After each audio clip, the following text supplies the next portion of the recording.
Thank you so much. I am really thrilled to be here in the Opera House speaking to all of you today. Like Cassie said, I am an American journalist, and my article, Women Aren't Nags, We're Just Fed Up, is what turned into this book, Fed Up.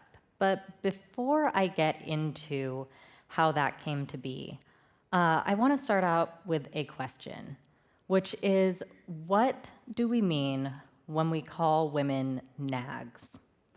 When I think of a woman who is nagging, and it's always a woman because we do not use this term to describe men, I think of a woman who is no longer using that careful tone of voice, who has asked time and time again for something and has not been heard.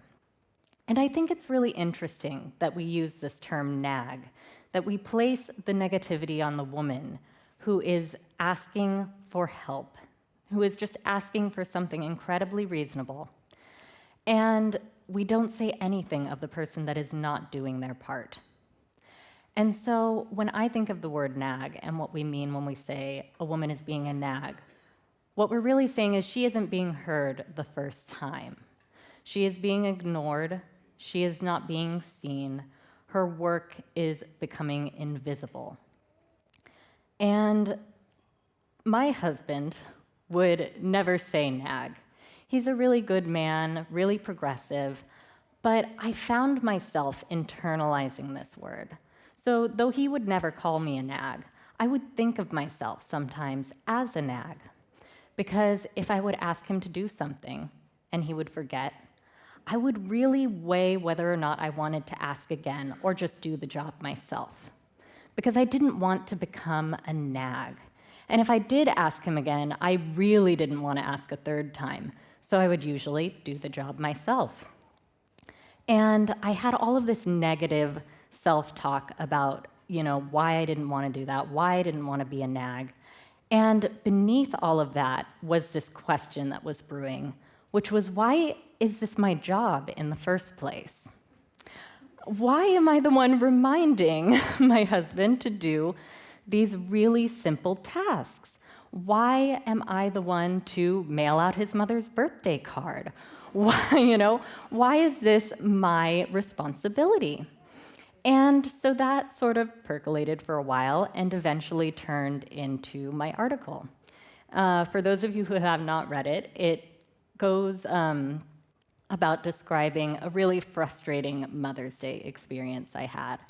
At the time, we had 3 very young children, 2, 4, and 6, and I had asked for a cleaning service for Mother's Day.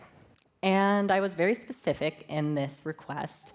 I wanted my husband to get it for me so that I didn't have to worry about this job and he could do all of the logistical stuff behind it and make sure it works in the schedule, make sure it works in the budget. There's a lot of extra steps that I wanted him to see. And instead, he decided he would clean the bathrooms himself on Mother's Day. So he went and he got all the cleaning supplies and he went into the bathroom and cleaned. And he did a great job, but I was left with our 3 young children still juggling all of those needs that I had expected to be relieved of. So I was thinking, oh goodness, what do I make them for lunch? I have to remember that this kid wants this color of sippy cup. I have to look in the fridge, realize that we're running low on orange juice, keep a little mental note of that for the next time we go to the store. I did not anticipate doing all these things, and I really did not anticipate picking up my husband's clothes that he had left on the living room floor, but I did. And I went to take them and put them in the hamper in our closet. And there was this big blue Rubbermaid storage box in the middle of our closet. And I was so angry when I saw it because it had been there for 2 days. It's full of gift wrap that he had gotten down out of this high shelf in our closet. And it's very difficult for me to put away. My husband is 6 foot, and he can easily just lift it up with one hand, throw it up there. And I was thinking to myself every time I saw it, surely he is not waiting for me to tell him to put this away. Surely he is going to see it, and he is going to put it away. And then at this point in Mother's Day where I was already not having a great Mother's Day. I really lost it. And instead of going and asking him, could you finally put this away, I went the more passive-aggressive route. And I went into the kitchen, and I dragged a kitchen chair all the way through our house into our closet, and I put it back up on the shelf, and I did not do so quietly. There was a lot of theatrics going on so that he could hear me and came out from the bathroom and sees me doing this and says, you know, if you want that put away, all you have to do is ask. This did not go over well. I was livid, and I was just at the end of myself. And I said, you know what? That's the problem. I don't want to have to ask. And despite the fact that I was crying in the closet on Mother's Day, it was a real moment of clarity for me because I realized what was so exhausting about this work. I didn't want to micromanage housework.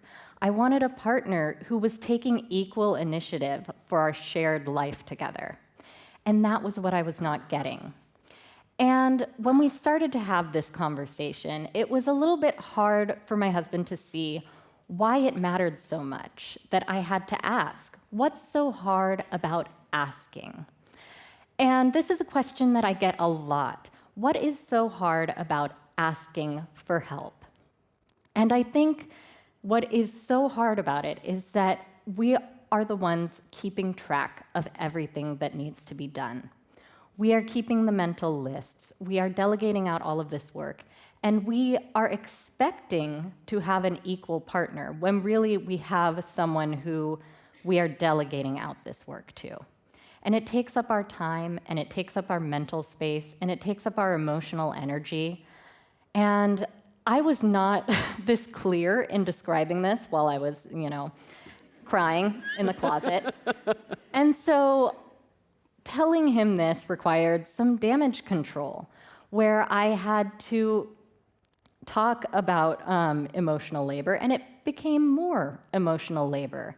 Because my husband, for all his good qualities, was still really responding to any sort of criticism in a very patriarchal way. And so when I would tell him, this is not working, you are not doing the same amount that I am doing, he would say, but I'm cleaning the bathroom right now. And he would say, look at all the things I do, and I do so much more than my dad did, and I do so much more than my granddad did. And, that's very true, but I did not marry your father, I married you. And I came to this relationship expecting things to be more equal. And I took a while to sort of think back on that experience, and I wrote this article, and I published it on Harper's Bazaar. And it went really viral. Within the first week, it had 500,000 shares on social media. So clearly, I was not alone in this feeling that I was doing all of this invisible work. And so that viral article turned into this book. And what I wanted to do was look into why this divide still existed. Because I considered myself to be in a progressive relationship. I considered us to be ahead of the curve. And yet this was a problem I was hearing, not just from me, but from my friends and from people all around the world who had really good relationships, but still were expected to shoulder this burden. And I'm not going to break the whole book down for you, but I will tell you this. Everything that I found out along the way makes me really hopeful. So everything that I found out about emotional labor points to the fact that we are socialized from a very young age to take on these very separate roles. Women, as they grow up, are taught that emotional labor is something that they are naturally better at, but this isn't true. Everything in my research points to the fact that we are all having similar aptitudes for this type of work, but we're only training women to do it. And so that means we can unlearn all of these deeply held biases that we have about who should do emotional labor and who's good at emotional labor. And I know this because a lot of my book talks about my own personal experience. I was writing the book on emotional labor, so I figured me and my husband better figure it out, or else I won't have a leg to stand on. And so we've gone through this process of rebalancing emotional labor. My husband has gone through this process of learning these skills for the very first time in his life. And as you might guess, it comes with a lot of the benefits that you would think it would have. I have a lot more time now. I have a lot more mental space. I have a lot more emotional energy with which to live my life. But there were a lot of unexpected benefits too. I talk a lot about how exhausting this type of work is, especially when women are the only ones taking it on. But what happens when both people are taking it on? Is it just shifting that burden onto someone else? And the answer was no. When my husband took on his share of the emotional labor in our household, it actually benefited him. He was able to step more fully into his life. He was more involved in the details, and it brought him more fully into the human experience. I think being able to understand emotional labor means that we can understand one another. So women are really used to doing this work, where they are understanding everyone around them. They are anticipating the needs of others. But when everyone is doing that, everything runs so much better. And then I found one of the biggest benefits for me was that when we were both doing this type of work, I no longer felt like my husband did not understand my lived experience. And I didn't realize at the beginning that this was such a big deal. But I want to come back to that word nag and that experience that I had with it. I never wanted to ask my husband a second time to do something, and I really didn't want to ask him a third time. And it wasn't just that I was afraid of being called a nag, because I wasn't afraid he would call me a nag. I was afraid that I would think of myself as a nag. But what I was really afraid of was that feeling that I was invisible, that the work that I was doing didn't matter, and that my partner and the person I'm sharing my life with does not understand me. And so I think one of the greatest benefits is that I no longer feel invisible in my home. And I think we are at a point where women are really ready to start having these conversations about emotional labor, about our lived experience, and we are ready to make the invisible visible.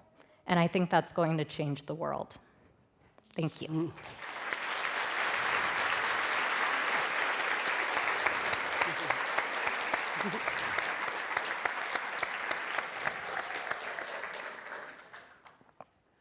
When I was getting ready to come here this morning, my partner said, "Oh, did you see the sheets?" And I said, "No." He said, "I put them in the washing machine, in the drone." And I said, "Why?" He said, "I read the book." I saw the book. Oh, that's so good. And I thought, so you thought that you would help me with washing the sheets. And there's the problem, because it's my job, apparently, to do the sheets, and his job to be rewarded for helping me out. I have a friend who has a brilliant thing to do for when they come and expect that praise. She does the seal clap. And she's like, "Good job!" Like, really, like how you would praise a 2-year-old. And she said, he stopped asking for praise pretty quick. Yeah. I think the Speaker of the House in the US is doing a pretty good job of the seal clap at the Our Lady of Perpetual Shade. Love her. Yeah. I can think of so many examples that your book kind of woke me up to. And you do accept it. You accept it as just the ordinary, I'll just do it. it'll be easier. I'll just do it because, but it did remind me of a conversation I had with a colleague who had gone on maternity leave, and I rang her up after a month or so to say, how you going?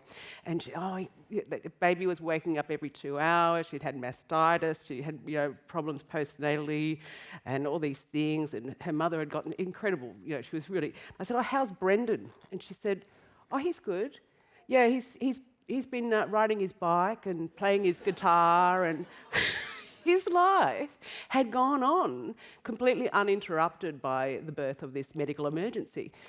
And I was reminded so much of that when I was reading your book, that this is something that is taken on. Lives are completely changed by this work while others continue. Why do we do that? Why do we give it away? So I think there are so many reasons for this. And I think it does start really early. We have watched so many women do this work and do it without complaint, and we've learned that it is our, birthright to do emotional labor. And we're taught that we're better at it. And when we look around, it looks really true. We are better at it. But the reason we're so much better at it is because we're really practiced at doing all of the emotional labor. And so it is hard to make that shift, especially, I think, for all of us learning about emotional labor for the first time. It means we have to unlearn a lot of things, and we have to start, giving up a little bit of that control in order for other people in our lives to gain that competence. And we do it also because it is easier to do it. Let me just do it. Mm-hmm. Because I know how to do it, because I've been practicing this. But if we keep doing that, we're going to be doing it for the rest of our lives. So when you look at the long run, it makes a lot more sense to start balancing it out and going through that rough period than to be saying, just let me do it for the rest of your life. You mentioned the word control, and I think that's an interesting element in this. I wondered sometimes whether the home particularly is a place where women do have a rare chance at controlling their environment. Do you think that's an element too, that somehow we do take this up because we know people have to come to us to know where the towels are kept? People have to come to us. This is maybe a kind of form of power that we adopt in the face of a lack of it elsewhere. Yeah, and I think this does feed into this a little bit. I think we do take control where we can get it, and we take power where we can get it. I think that really had a much bigger impact back when we were talking about the feminine mystique and women, taking all of the control that they could in the home because there was no control anywhere else. And I think what we have now is we're selling women this idea of having it all, where we are in charge of everything in the home and we are in charge of everything at work and we can do it all because we are powerful women. But we shouldn't want to do it all. We should want to have everyone doing the same amount of work, especially when we are talking about partnerships. I think we really need to be cognizant of how much we are taking on for the other person. You give us examples in your book about outside the home. Describe the feedback that from air hostesses, or air stewards, I think we say now, but female stewards, and their role on the plane, the way they use their emotional selves all the time in their job. Yes, so the original book on emotional labor was written by Arlie Hochschild, and it was all about flight attendants and the work that they did and the deep emotional labor that went into that job. And so it was really about keeping everyone comfortable and happy no matter what it did to you inside. You keep that smile on your face. And some of the stuff that she described in the book was just horrific, sexual misconduct, people throwing coffee on you, saying really lewd and horrible things, losing their temper and screaming in your face and getting spit on. And they would still have to keep a smile on their face or they would lose their job. And another part of this was a lot of the women she talked to felt a great sense of freedom in having this particular job because it was a decent paying job and it allowed them to travel. It gave them a lot more freedom than they saw a lot of their peers having, but it came at a really deep cost by doing that emotional Because they're labor. drawing on their emotional reserves, their Yes. inner life, constantly in this interaction with... Yeah, she describes it as deep acting, where it's not just like, I'm going to give a smile and then I'm going to, go turn around and bitch about it. It was, you would have to completely transform who you were, and you would have to use every drop of your emotional energy in order to present that side of yourself. And they learn to see the customers as toddlers, essentially. Yes. Whose problems they had to manage. This is something that you also experienced in your time working at a shop called Cachet. You were working there when you were pregnant, in fact.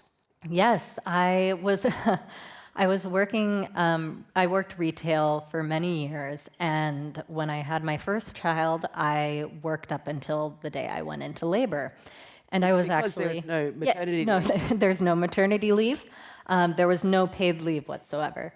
And so I just saved up all the vacation time I had and worked up until the day I was in labor. And so I was actually in early labor and at work. And one of the regulars came in and she was very angry that she saw me sitting down. I was 38 weeks pregnant and having contractions. And she was really upset that I wasn't doing that regular deep acting. Normally, as soon as a customer comes in, it's smile on the face, give that really friendly rapport, do all of that deep acting. You look great. Yes. Oh, those capri pants. That is your colour. Yes. Those leopard print capri pants are you. I totally fall for that every time.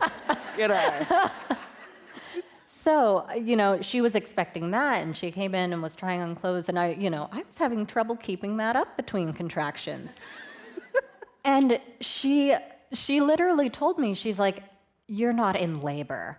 I remember what labor was like. It's not this." And I'm like, okay, I'll just wait. I was waiting for my husband to come and pick me up and take me to the hospital. And I did have a baby the next day, so, screw her. But she was probably right, because the customer is. Yeah, and always right. Yeah. So yeah, I was really used to doing that deep acting work. And when I came to writing the book, I really saw that emotional labor goes so far beyond, these service sector jobs.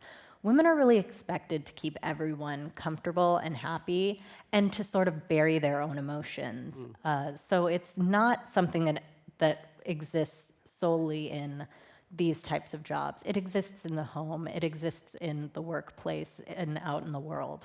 And if you had to remunerate someone for that level of competency, the pay would be extraordinary. But instead, people are getting a pretty good deal out of women when they employ them to do these tasks because of all those unrecognised skills and this deep acting as well.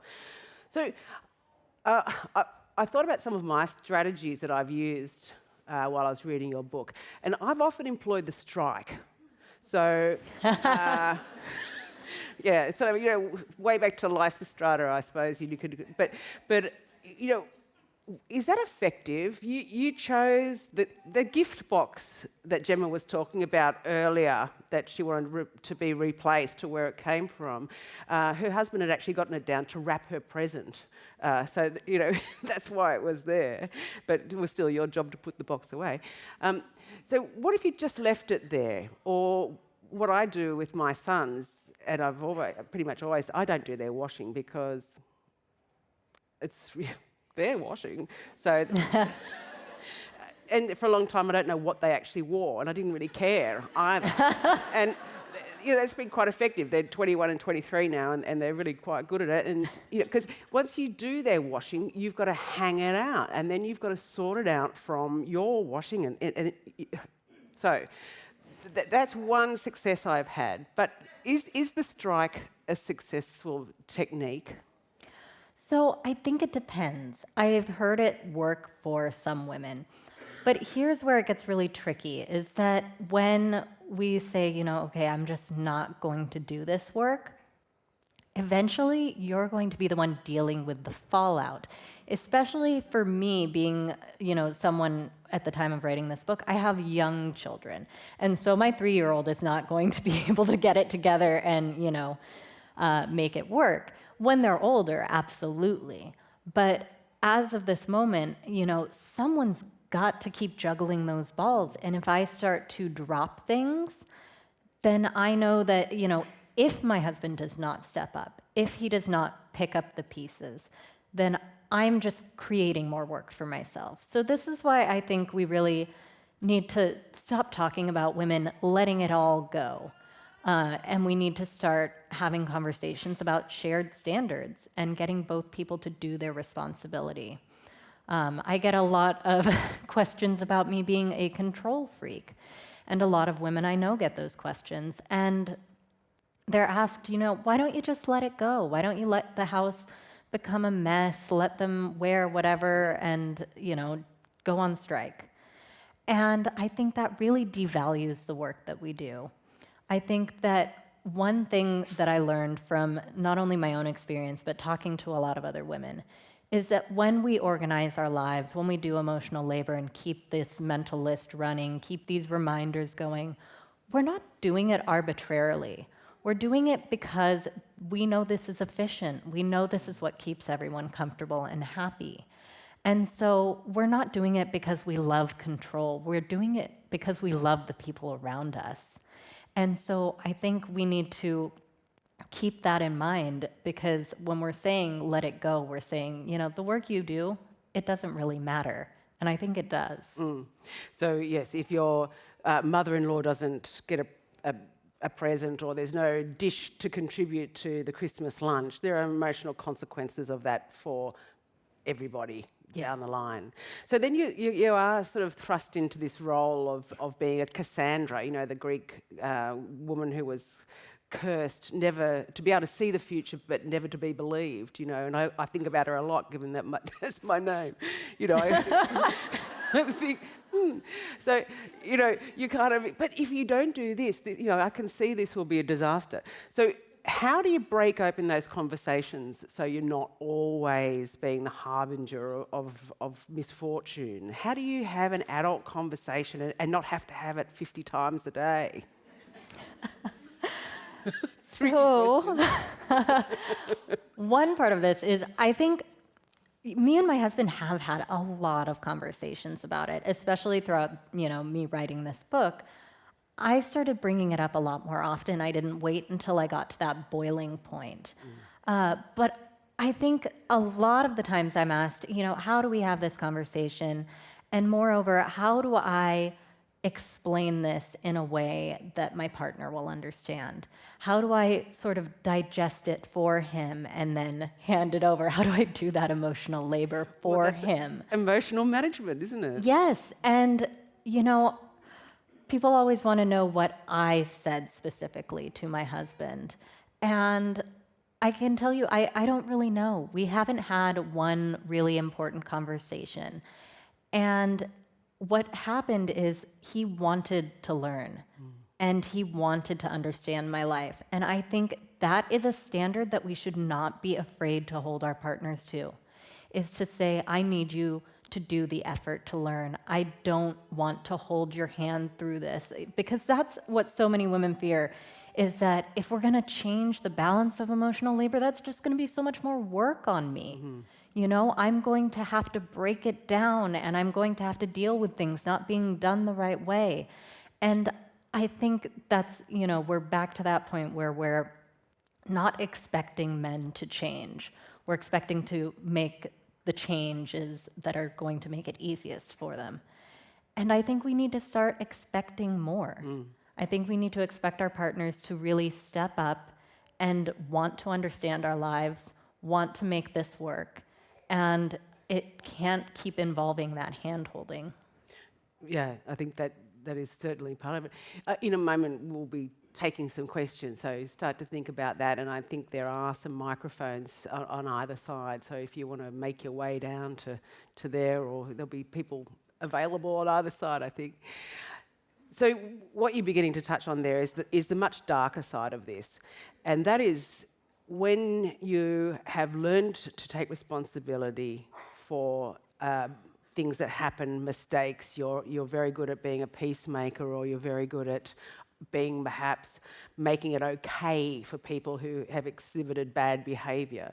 Now, this is where it does become quite much more dangerous. This is not just a kind of division of labour, domestic discussion, of a privileged nature. Once there is an element there of disadvantage or of some serious misbehaviour, this conditioning becomes very problematic for women. Yes, it does. I think, we come into this conversation because we're upset about things not being equal in the home, because we're expected to keep everyone comfortable, and that involves delegating. But when we take this out of the home and we talk about what it looks like in the workplace and what it looks like in the world, this expectation that women are going to be the peacemakers, that they're going to keep everyone comfortable and keep them happy, means that we're going to keep our mouth shut when things are not going well. It means that we are going to do those careful calculations in our head about how we should behave when we're catcalled on the street, because we are constantly making these choices about what's going to keep everyone happy, what's going to keep them comfortable, what's going to keep me safe in the world as I, go through. And it really does become dangerous when we start talking about rape culture, when we start talking about the, what's going to happen when you bring this down into a different socioeconomic class, when you bring in race. There is so much more demand for women's emotional labor in those cases, and it does become really dangerous. Yes, and we see these court cases where people have to demonstrate what has happened to them and talk about it, and that's so you can see the disempowerment of that all the time, and that's part of exactly what we're talking about.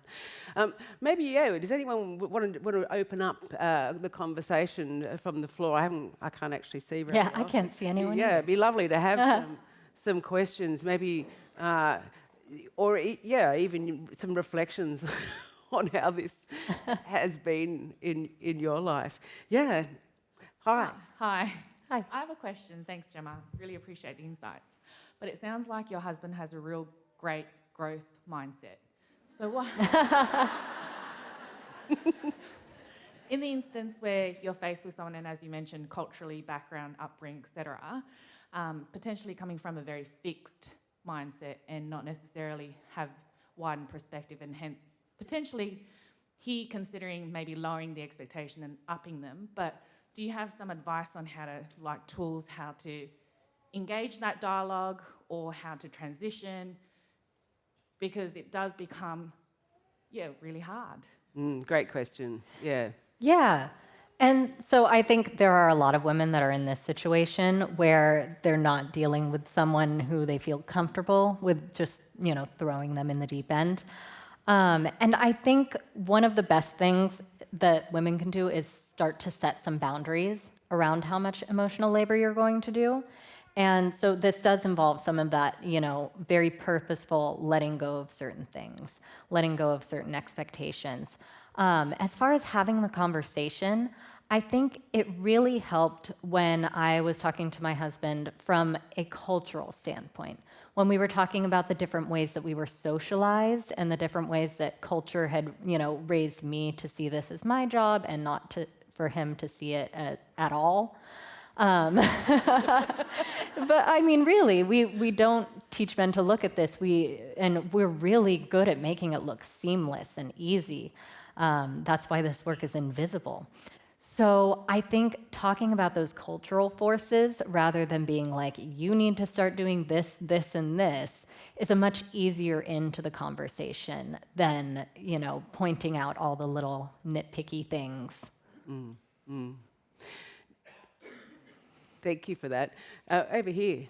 Hi, thank you for the talk. It resonated a lot with me, particularly at work. I work in the corporate company, and I've been brought up now to manage a team, men, mainly because of that peacemaker. I think is like kind of that's my role, trying to make them feel as comfortable and tell them, no, you're good, don't worry. It's like.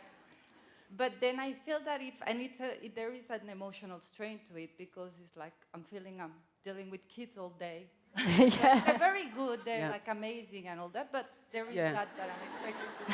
Yeah. And but I feel that if I don't do that, if I said that's it, I'm out of, I don't want to do this anymore, I'll lose my job basically. As in they'll go, okay, then why are you here then? And I don't know if you have advice on how to deal with that at work. So this is a really difficult one because I absolutely understand this and see it, and I think we're not culturally ready for it. A lot of my research focuses on changing the personal, changing it on the small scale first, because like you say, there is this expectation that you are going to continue to do that. And it's really hard to change that when you're dealing with a power structure in the corporate world that says, in order for women to get ahead, they have to do that nurturing. They have to put that forward. And you can talk very openly about it as much as you feel comfortable doing so, but I think we're at a point still where not everyone feels comfortable having those conversations yet. And so I think we need to start having a big cultural shift before we can start letting go of emotional labor entirely in the workplace. And I don't think we need to necessarily let it all go, but we need to have men who understand how to do that as well, and how to stop placing that undue burden on women who are in that position. Maybe another way of looking at it is that is the job, and you're highly competent at it, and so you therefore deserve more money. Yes.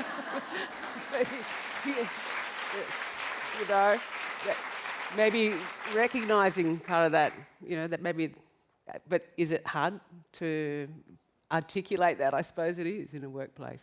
Yeah, but I mean, that is something we're really used to undervaluing this socioeconomically, and we need to start bringing it up. We need to start bringing up that this is part of my job responsibilities, this is part of what I'm doing, and it is adding value to this team.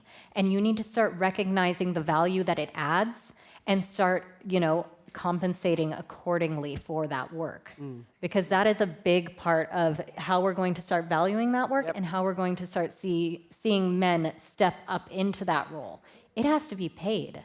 Yeah. They may not see your work when it's getting done, but they'll sure see it when it's not getting done. Yeah. Thanks. That was great. Really great. Over here again. Hi, thanks for the great talk.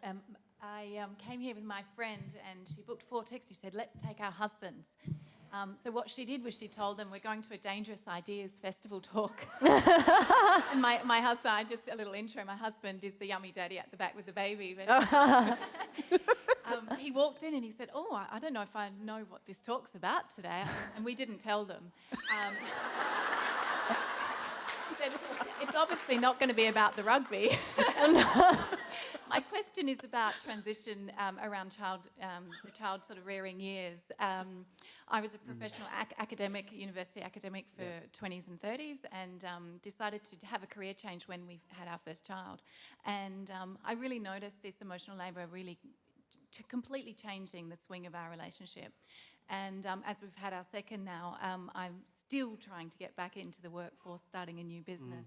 And every time there's a sick child or something, I feel like the rug is being pulled out from under my feet. But the sort of the toll, as you say, of always asking becomes higher and higher, because you are the one at home all of the time when you're on maternity leave. I often think I really can't live in the house when it's like this. So I do end up doing those things. But now we're at the older child is at the age of going to school, and there will have to be a parent who's probably doing more pickups than not. And it just seems that as trained and as many letters I have after my name, there's this kind of constant feeling of the invisible tripwire not allowing me to do that. So that's a career thing, but it's deeply intertwined with the, not wanting to be the nag. So I just wondered if you had sort of a case study around that sort of transition period. Yes, and I think one of the really difficult things about that transition period is that this is another structural problem. We are not set up to encourage both parents to fully parent. We are only setting up one person to do that job, and it is whoever has that paid leave, whoever has more time, whoever is there noticing all of those details, absorbing all of that information. And it really is easier to say, I know what needs to happen here. I'm just going to tell you what needs to be done. I'm going to continue to keep track of this. And so I think this is another structural problem where we really need to, vote for change in our maternity and paternity policies so that we do have both parents taking on that care work, especially right in the beginning, because I think that is when we have the biggest divide in that emotional labor. Because whoever is at home is the one that is picking up all of the details, picking up all of that mental work, doing all of the emotional work. And there seems to be this idea that, women are naturally better suited to that. They have this intuitive bond with their baby, and, that's the person that should be doing all of this work. And I think that is a load of rubbish, because when I brought my first child home, I had no idea what I was doing, and I felt like I had no motherly intuition. And yet it was still expected that I would be the one that would get it and understand it. And I think we need to start having conversations about, the benefits of having both parents there for that transition time. Because once you start that divide, it's very, very difficult for the other person to catch up and to learn all of that from scratch. And I'm not saying it can't be done, especially as children get older, it gets a lot easier, but it's placing such a burden, especially on new mothers that are already going through so much transition. I like your ruse to... Yeah, really good plan. Hi, guys. How's it going? Actually, it's lovely to see so many men here, and it is great to be having this conversation with men in the room as well. Yeah, thank you. Hi there, my name's Claire. Thanks for the discussion so far this morning. It's been really good. I just want to pick up on the theme of kind of kids as well, and reflect on what you've talked about, but also my personal experience, which is my mum used to do the big trolley shop on Saturday mornings of supermarket shopping. She used to tell us to strip the sheets, put your washing on when we were 12, 13, 14. Me and my brother both learnt how to use the washing machine. And my mum thinks, job done, raised a feminist son, so proud. And my dad never saw him in the laundry, that sort of thing. And she never really had a conversation with him about that. And I've asked her, how did this kind of end up happening? And at a high level, her response is it just sort of happened. But I can kind of see that happening again, probably with my brother, but also my friends and people around. And this is a pretty heteronormative view of the world. But he's partnered and married, and to the extent that he's learnt tasks, but that proactive doing it and not having to be asked. If someone's doing his washing for him or doing lunches, he knows how to do those things. But what am I trying to say, and what's my question?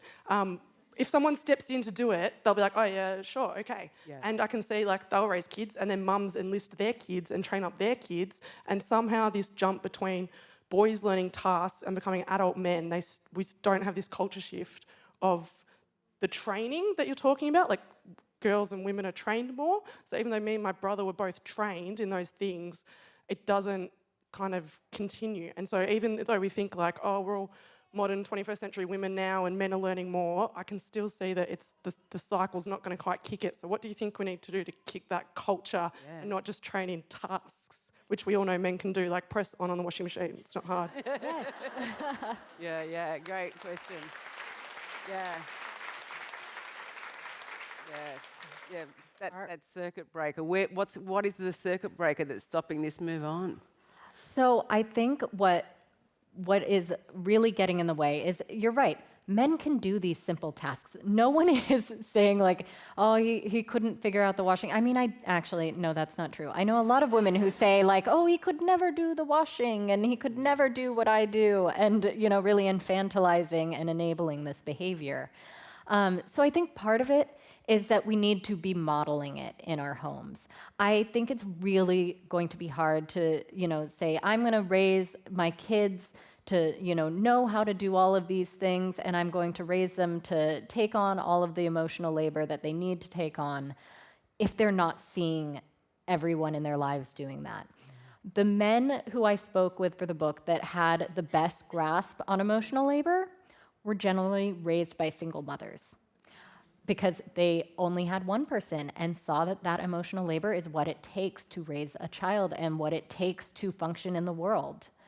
And so I think we really need to value, having both people doing that work, because otherwise it's all just talk, and it's going to be really easy for them to backslide and say, oh, well, someone else is doing my task. Like, I guess I can just let this go and let it fade into the background, and I'm going to pretend I don't know how to do the laundry and just look the other way. It's very easy to take advantage of one another. I think that the main thing is we need to start expecting both people in a relationship to do that work if we're going to raise another generation that is not going to have this big divide. And yes, and valuing that work means that they become more competent in so many ways. So that actually becomes valued work. Yeah, great question, because I see that as well in my own family, that cycle. Let's do these really quickly, because there's some great questions. We're running out of time. Hi, I was just curious about the external reaction to going through the process of getting the balance back. Because I think it can tend to be, the woman's a ball breaker and the man's being emasculated. And did you experience that, and how did you deal with it, if you did? Oh, how did I deal with men on the internet? I didn't. Yeah. I didn't. You know what? When I went through this process and we were figuring out this balance, yes, the outside chatter that was coming in would definitely have been like, oh my God, look at how much he does. You should be grateful. That's the thing that I hear a lot. And I hear it from women too. You should be grateful for how much he does. Look at how much he does compared to, your friends' husbands. Look at how much he does compared to all of these other men. And it always baffles me that that's what they want to go to. And, my husband even at first would go there and be like, I do such a better job than your friend's husband over here who, calls watching his kids babysitting them. Oh, yeah. And I'm like, yes, you do. But, if you guys want to get married, you can talk about that. But I think that I am in a relationship with you, and the only person who you should be comparing yourself to is me. And so I think I didn't really listen to all of that noise about, you should be grateful, because I think that is something that we tell women all the time. You should be grateful. You have it so much better than the women that came before you. You have it so much better than women in other places who are experiencing true oppression. And the thing is, that's just saying, sit down and shut up and stop complaining. Stop trying to change things. And it's a really, subtle way of trying to, well, not so subtle way of trying to silence someone and say, you know what you're doing here doesn't matter. There are bigger issues out there. And that may be true. There are much bigger issues than what I'm dealing with in my home. But that doesn't mean it's not important. The fact that we have made progress, and made a lot of progress, doesn't mean that we get to sit down and stop. We can still want more. And I think we deserve to want more. Hold the line. Yeah. Hold the line. Yeah.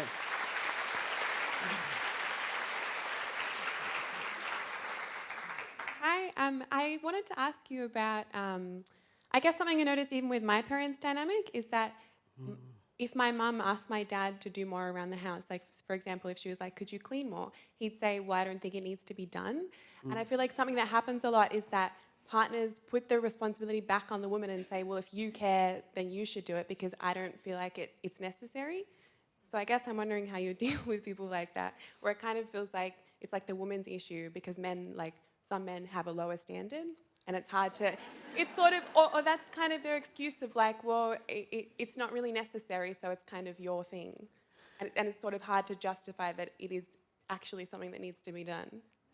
Yes, and the thing that makes that so hard is that it is the woman who is dealing with the fallout.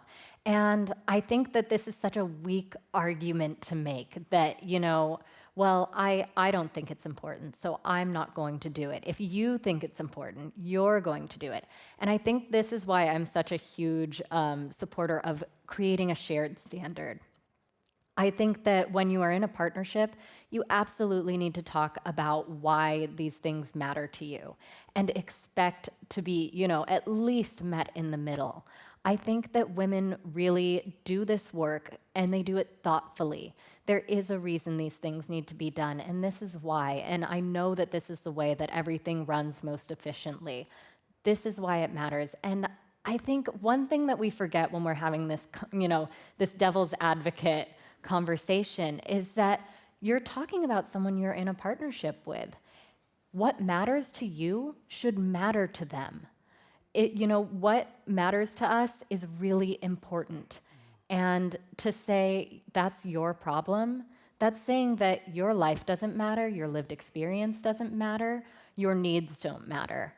And so we really need to put it back into the context of these are people in a relationship. And you need to be able to make that compromise for the people you love. It should not always be one person constantly compromising themselves. So when we think that we're talking about the mundane and the trivial and the tedious, in fact, we're having a very deep conversation about self-worth and self-understanding and value of each other. We're out of time. I'm really sorry. Quick! Yeah, let's do it. Quick question going back to the praise issue, because we were making fun of men who need a big clap for when they do something, but I'm a shameless praise seeker, and in my house we just do absolutely demand to be acknowledged for the so when I've done something and I say, oh, did you notice something different in the backyard? And they'll go, oh yeah, you've done a big clean up. Yeah, I have, thanks. You know, so, like we'll both play that game because I don't want my work to be invisible, and I am a lazy housekeeper, so when I do bother, I want someone to... And I think for the kids to see that it doesn't just happen without... So even if my husband takes on the role, I mean, it should still be acknowledged, I think, both of us. Yeah, and this is something that is really big in our relationship now, is that we do praise that invisible work when both of us do it. So it was a bigger shift for my husband because I was very used to doing that, because every time he did something, I'd be like, oh, you know, thank you for doing that, thank you for doing that. And he realizes now how much I do because he has to keep thanking me for it. Because the kids have to see that. They have to see like, oh yeah, this work is being done and it's being valued. You know, I don't think it necessarily works for everyone. I think some people are more comfortable just like going about and doing the work without constantly saying thank you. But I should have been kinder about the sheets, you know. But no, but I think once you have both people acknowledging it, there's no problem with praise. And I think that's actually a really good thing to do because it shows that we are valuing that work. And I think that's something that's really important for kids to see, is that, oh yeah, that work is valuable. That work deserves praise and thanks. And it doesn't matter who's doing it, you know, because we have this culture of always praising men for doing the stuff that women do without recognition. As long as we're recognizing everyone, I think we're good. Let's praise Gemma for the work that she's done today. Well done. Really great. Yeah.